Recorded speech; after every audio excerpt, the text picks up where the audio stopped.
बढ़ती महंगाई और बिजली के बढ़ते दामों के साथ अब बिजली की कमी से भी मध्य प्रदेश को जूझना पड़ सकता है। जी हां, आंध्र प्रदेश, राजस्थान के साथ मध्य प्रदेश में भी अब कोयले की कमी से बिजली का संकट गहराने लगा है। कोयले के कोटे को पूरा करने के दावे के साथ ही ऊर्जा मंत्री अन्य राज्यों को बिजली बेचने की बात कर रहे हैं, तो कांग्रेस ने इसे सरकार की लापरवाही करार दिया है। देखिए रिपोर्ट। मध्य प्रदेश में कोयले की कमी, त्योहारों में बिजली संकट का खतरा, कई इकाइयों में ठप हुआ उत्पादन,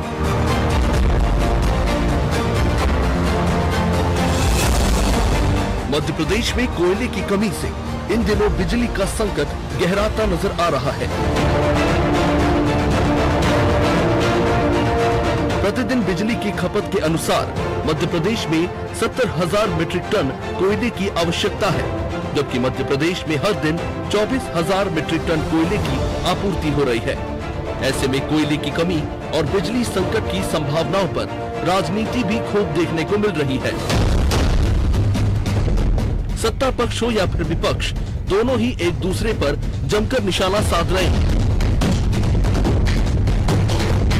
तो पहले समझ लेते हैं मध्य प्रदेश में कोयले की कितनी जरूरत है और स्टॉक में कितने दिन का कोयला शेष बचा है।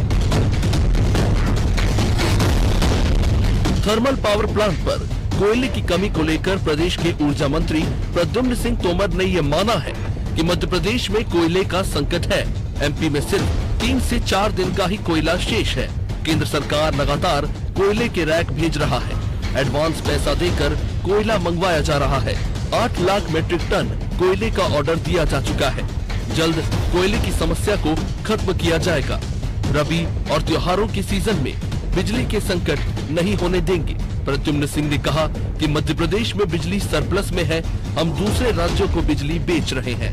मैं आपको स्पष्ट करना चाहता हूं कि राष्ट्रीय स्तर पर कोयले की समस्या है और आप ये देखिए कि 135 थर्मल पावरों में लगभग 75 में 5 से 10 दिन का कोयला बचा है।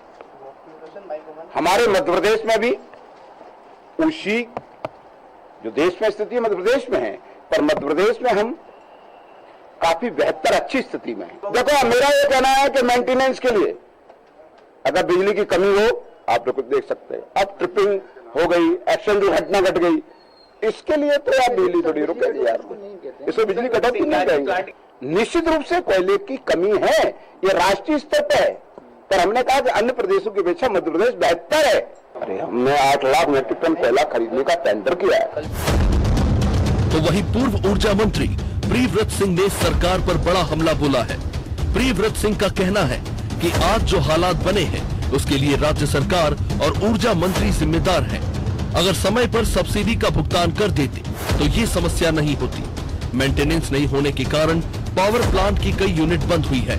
सरकार बारिश की कमी का सिर्फ बहाना बना रही है।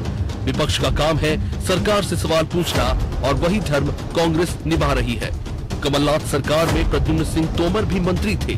सत्ता के लिए इन्होंने दल बदल किया। मध्य प्रदेश में जो कोयले की कमी है, ये सब प्रदेश सरकार की लापरवाही के कारण ये परिस्थिति निर्मित हुई है और इसमें पूर्ण रूप से ऊर्जा विभाग और ऊर्जा मंत्री जी की उदासीनता इसका कारण है।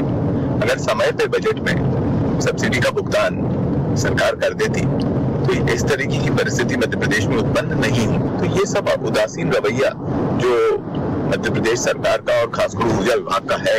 अब ऊर्जा मंत्री जी कुछ भी कहते रहे और वो कहते हैं कि कांग्रेस तो सिर्फ सवाल खड़ा करती है, भूल जाते हैं कि आज से बहुत पहले नहीं, 1.5 साल पहले वही कांग्रेस की कैबिनेट में मंत्री थे। उनने दल बदल लिया, उनने सत्ता के मोह माया के चक्कर में जो कुछ भी किया अपने नेता के साथ मिलकर और एक प्रजातांत्रिक सरकार को गिराया, लोकतांत्रिक रूप से चुनी हुई सरकार को गिराया और अपने स्वार्थ के चलते मध्य प्रदेश को इस संकट में ढकेला है।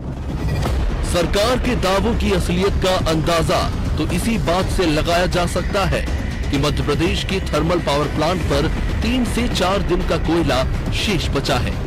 अब ये तो आने वाला समय ही बताएगा कि सरकार के दावे ही रह जाएंगे या हकीकत बनकर जमीन पर भी नजर आएंगे। भोपाल से अनादि टीवी के लिए कैमरामैन मनीष पावसे के साथ दुष्यंत पाराशर की रिपोर्ट।